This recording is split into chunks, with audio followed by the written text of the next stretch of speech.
এইবাৰ ৰবীন্দ্ৰনাথ দাসক এখনি স্মাৰক আগবঢ়াব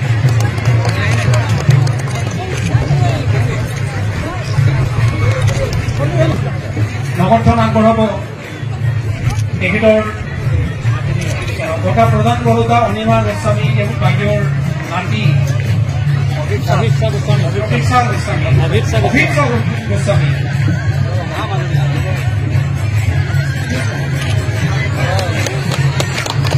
এইখিনিতে আমি উল্লেখ কৰিব বিচাৰিছো যে মাননীয় ৰবীন্দ্ৰনাথ দাসদেৱক অনগাজুলি শাখা সত্ৰৰ ফালৰ পৰা এখনি আৰণাই আগবঢ়াব বিচৰা হৈছে।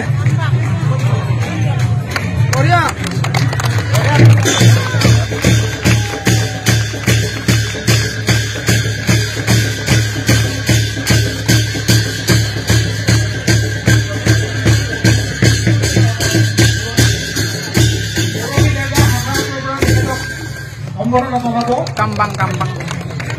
ৰৌতা ভাটাবাৰী সত্ৰৰ পৰা তেখেতক সম্বৰ্ধনা জনাব। আমি দেখিবলৈ পাইছো যে অসমৰ বিভিন্ন স্থানৰ পৰা বিভিন্ন জনগোষ্ঠীৰ ফালৰ পৰা তেখেতক সম্বৰ্ধনা জনোৱা হৈছে আৰু ইয়াৰ কাৰণ হৈছে ৰবীন্দ্ৰনাথ দাসে অসমৰ বিভিন্ন জনগোষ্ঠীৰ মাজত হোলী গীতৰ প্ৰসাৰ কৰাৰ কাৰণে একান্তপতীয়াকৈ যত্ন কৰি গৈছে।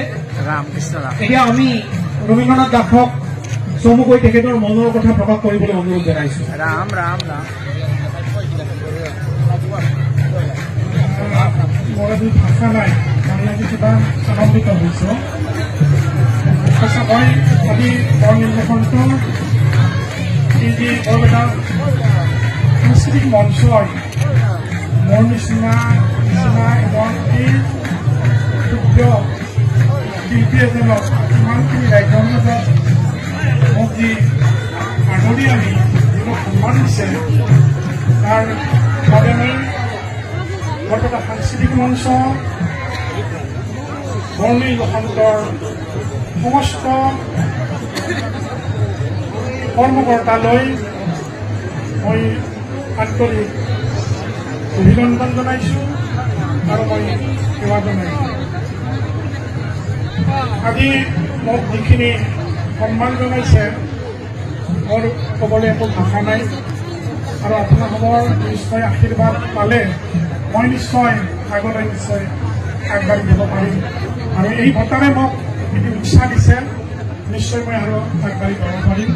আৰু আপোনালোকক আজি মই বিশেষভাৱে আপোনালোকে গমেই পাইছে যে আমাৰ এই যি বৰপেটাৰ হোলী কেৱল বৰপেটাতে হৈ থকা নাই, এতিয়া বিশ্ব দৰবাৰলৈ ঢাপলি মেলিছে, ভাৰতবৰ্ষৰ বিভিন্ন অঞ্চলৰ পৰা ঢাপলি মেলিছে। সুদূৰ উৰিষ্যাৰ পৰা আমাৰ আজি হোলীটো লাগিছে, আপোনালোকে শুনিব। তেওঁলোকে বৰপেটাৰ ভাষা সুন্দৰ প্ৰকৃতিপুৰুষ হোলী গীত গাব আৰু আপোনালোকে চাব পাৰিব। তাৰপিছত সুদূৰ মিচিং ভাষা, মিচিংসকলে তেওঁলোকৰ ভাষাত আমাৰ বৰপেটাৰ হোলী গাব, আপোনালোকে আৰম্ভ কৰি উপভোগ কৰিব। যোৱা বছৰ আহিছিল আমাৰ বড়ো আৰু ৰাভা দল, এই দুটি দল। তেওঁলোকে যোৱাবাৰ বড়ো আৰু ৰাভা সকলে তেওঁলোকৰ নিজৰ ভাষাত আমাৰ বৰপেটাৰ হোলী গাই যোৱাবাৰ বৰপেটাত আলোড়ন সৃষ্টি কৰিছিল বিশ্বৰ বৰপেটাবাসীসকলে। আৰু উপৰি আমাৰ এই বৰপেটা হোলী গীত বিশেষভাৱে আমাৰ আপাৰ অসমত প্ৰচাৰ হোৱা নাছিল। আমাৰ আপাৰ অসমত নগাঁৱত আমি হোলী কৰ্মশালা কৰিবলৈ লাগিছোঁ। মোৰ লগত মোৰ ভাইটি নিৰঞ্জিত আছিল তেখেতে, আৰু সি মোৰ প্ৰায় মানে মোৰ লগত চাহটোৰ দৰে লাগি থাকে। আৰু আজি আমাৰ ইয়াতে সুদূৰ নগাঁৱৰ পৰাও আমাৰ ইয়াত দল আহিছে, তেওঁলোকে আমাৰ বৰপেটা হোলী পৰিৱেশন কৰিব। মই বিশেষ নকওঁ, এতিয়া আমাৰ পৰৱৰ্তী কাৰ্যখিনি আছে। মই সকলোকে এটি সেৱা জনাইছো, আপোনালোকৰ আশীৰ্বাদত এই বৰপেটাৰ সংস্কৃতিখিনি যেন জীয়াই থাকিব।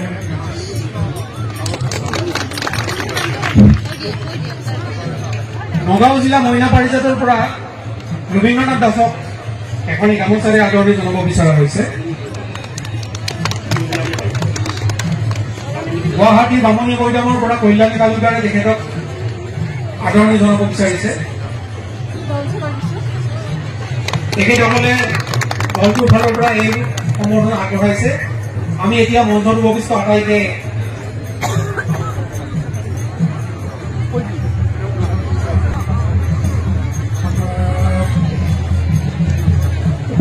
ৰাইজ মোক যি অলপ অৰিহণাৰে আগবঢ়াইছে, অৰিহণাই ডাঙৰ বস্তু নহয়, আজি সাংস্কৃতিক মঞ্চৰ আশীৰ্বাদে বহুত ডাঙৰ বস্তু। সেই যিখিনি অৰিহণা দিছে সেই অৰিহণাখিনি মই সাংস্কৃতিক মঞ্চৰ মোৰ ফালৰ পৰা